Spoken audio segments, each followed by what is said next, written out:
Hello friends. आशा करती हूँ आप सभी लोग ठीक होंगे।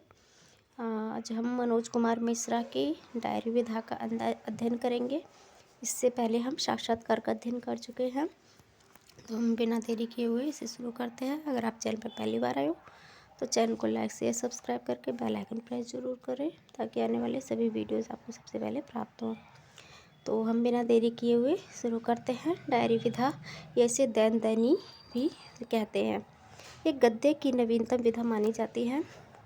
लेखक जब अपने दैनंदिनी जीवन में अनुभूत विचार उद्वेलक अथवा गहन चिंतन के लिए विवश कर देने वाले क्षणों की अनुभूति को तिथिवार लिपिबद्ध करता है, तब डायरी का जन्म होता है। डॉक्टर नगेंद्र के अनुसार किसी व्यक्ति के जीवन में किसी विशेष दिन क्या क्या घटता है, वह क्या क्या करता है, क्या क्या अनुभव करता है, क्या क्या सोचता है, विचारता है, किस किस से मिलता है आदि का विवरण उसी दिन लिख डालता है, तो ऐसे दिन की विवरण श्रृंखला दैनंदिनी बन जाती है। डायरी साहित्य में निम्न विशेषताएं होती हैं। हम देख लेते हैं क्या क्या विशेषताएं होती है डायरी में। यह दैनिक क्रियाओं घटनाओं पर आधारित होती है। इसमें लेखक की मधुर तिक्त अनुभूतियों का चित्रण होता है। इसमें दैनिकी घटनाओं का प्रतिक्रिया जनित तीव्रता होती है। इसमें घटनाओं की मीमांसा या प्रतिक्रिया की सजीवता होती है। डायरी लेखक को संक्षेप में किंतु बड़ी सफाई के साथ अपनी बात कहनी पड़ती है। यह दो प्रकार की हो सकती है, साहित्यिकी और ऐतिहासिक। साहित्य की डायरी में याद रखना कितने प्रकार की होती है डायरी, दो प्रकार की, साहित्यिक और ऐतिहासिक। इस साहित्य की डायरी में डायरी लेखक का व्यक्तित्व झलकता है और ऐतिहासिक डायरी में घटनाओं की यथार्थता प्रतिध्वनित होती है। आगे गद्य की अन्य विधाओं की तरह डायरी विधा का लेखन का प्रादुर्भाव भी कब हुआ था, भारतीय युग से ही माना जाता है।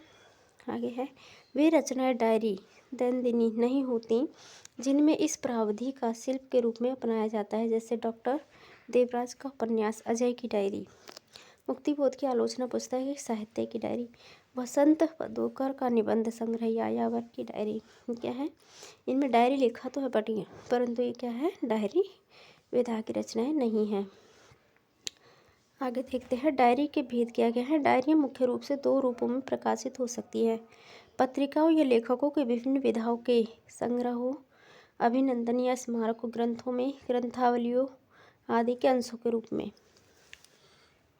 आगे स्वतंत्र पुस्तक के रूप में। हिंदी में अधिकतर डायरियाँ पहले रूप में ही प्रकाशित हुई हैं, ठीक है, मतलब इसमें। आगे डायरी केंद्रित विशेषांक प्रकाशित करने वाली एकमात्र पत्रिका कौन सी है, लहर। डायरी सबसे ज़्यादा किस पत्रिका में थी, एकमात्र पत्रिका है लहर, जिसमें डायरी विधा का प्रकाशित हुई थी 1967 ईस्वी में। दो भागों में इसका डायरी विशेषांक प्रकाशित हुआ था।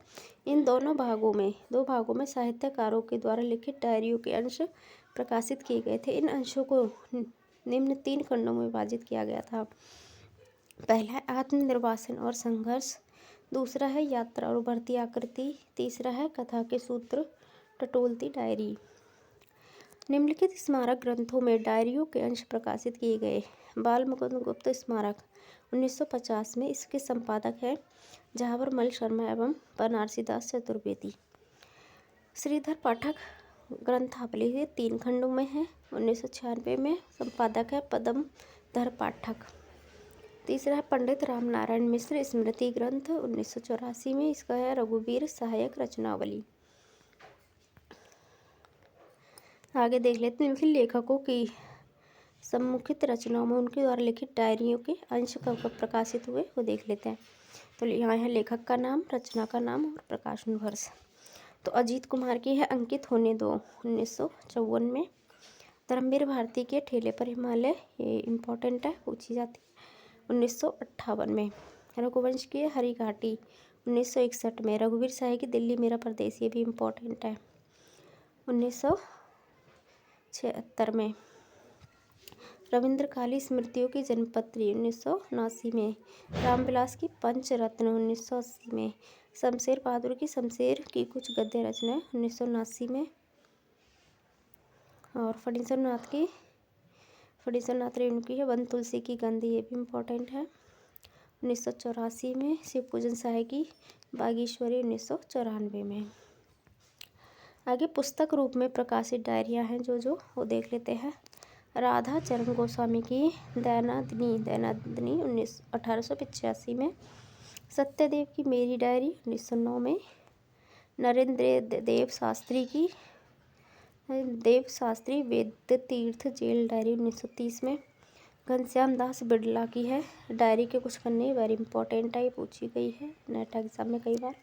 1940 में है डायरी कुछ पन्ने। इलाचन जोशी के डायरी के कुछ नीरस पृष्ठ, ये भी इम्पोर्टेंट है। धीरेन्द्र वर्मा मेरी कॉलेज डायरी 1958। धीरेन्द्र वर्मा की डायरी निम्न 4 खंडों में विभाजित है। संदेह, संसार, देश दशा, माया जाल, ये भी इम्पोर्टेंट लग रही है। वाल्मीकि चौधरी की राष्ट्रपति भवन की डायरी 1960। हरिवंश राय बच्चन की प्रवास की डायरी वेरी वेरी इंपॉर्टेंट है 1971। पद्मलाल पुन्नलाल बख्शी मेरी डायरी। सीताराम सहकरिया की एक कार्यकर्ता की डायरी 1972। रामधारी सिंह दिनकर की डायरी 1973। रामेश्वर टांटिया की डायरी के पृष्ठ, क्या खोया क्या पाया 1977। उसके बाद जयप्रकाश नारायण की मेरी जेल डायरी 1973। जानकी वल्लभ शास्त्री एक साहित्य की डायरी 1985। नरेंद्र मोहन साथ साथ मेरा साया 2003। विशन टंडन आपातकाल की डायरी खंड 1 2001 में, खंड 2 2005 में।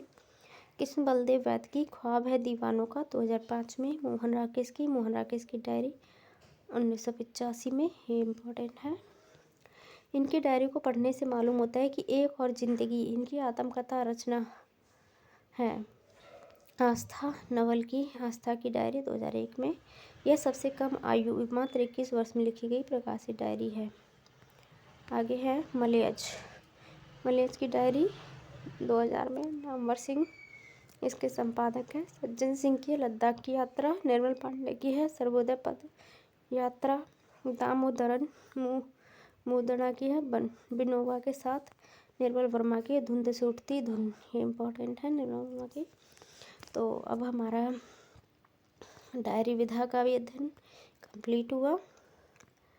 इसके बाद हम पढ़ेंगे अभिनंदन एवं स्मृति ग्रंथ।